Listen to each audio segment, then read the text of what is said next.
Hi everyone, Radhe Radhe. In this video, we're going to be doing chapter 8, verse 11. And Bhagwan Sri Krishna is talking about now, he's going to start talking about the yoga. So, Swami Mukundanand calls it Yoga Mishra, which means the mix of Ashtanga Yoga and Bhakti Yoga. And this verse also follows the longer meter. So, in this particular verse, he's not mentioned Bhakti Yoga, he's talked about merging into Brahman, as far as I understand. Okay, so let's sing this verse together. It's the longer meter. Yadaksharam Veda Vido Vadanti Veshanti Yadyatayo Vedaraga Yadi Chanto Brahmacharyam Charanti Tatte Padam Sangrahena Pravakshe. So the translation is persons who are learned in the Vedas, who utter Omkar, and who are great sages in the renounced order, enter into Brahman. Enter into Brahman. Desiring such perfection, one practices celibacy. You have to be a brahmachari for that. I shall now briefly explain to you this process by which one may attain salvation. So in the next few verses, he's going to explain that. So let's do the word by word. Yat, that which. Aksharam, syllable Om. Aksharam is Om. Veda Vidaha. Vidaha. Persons conversant with the Vedas, Vadanti say. So the persons conversant in the Vedas say Om, the syllable Om. Vishanti, enter, in which great sages, Yat, in which Yatayah, great sages, Vitaraga, the renounced order of life. So they enter the great sages in the renounced order of life, that which Yat Ichantah, desiring Brahmacharyam, celibacy, Charanti, practice, that if you desire that, then you practice celibacy. Then unto you, te padam situation, sangrahena, in summary, I shall explain.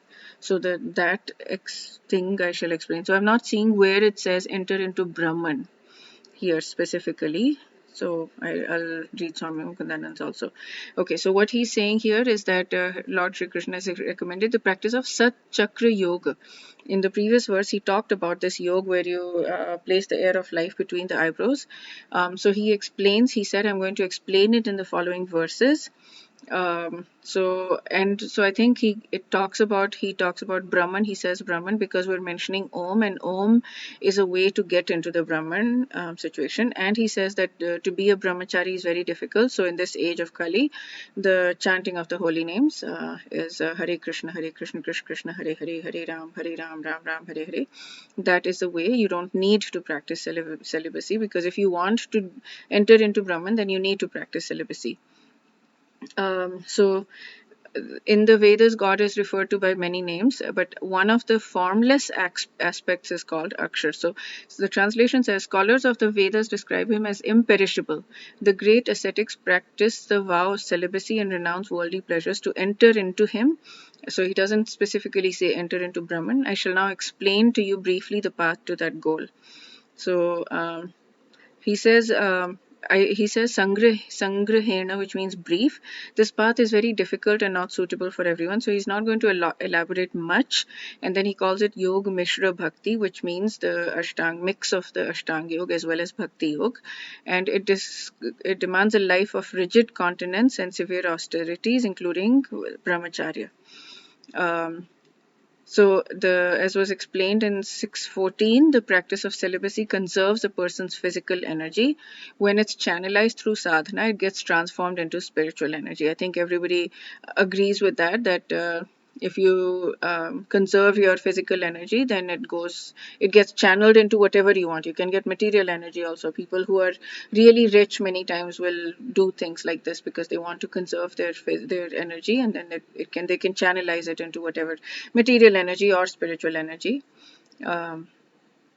So then they're able to, their intellect and memory and everything gets better, and they're able to comprehend things better. So yeah, that's it for this verse. We'll do chapter 8, verse 12 in the next video. Wish you a day filled with lots of spiritual growth. Radhe Radhe.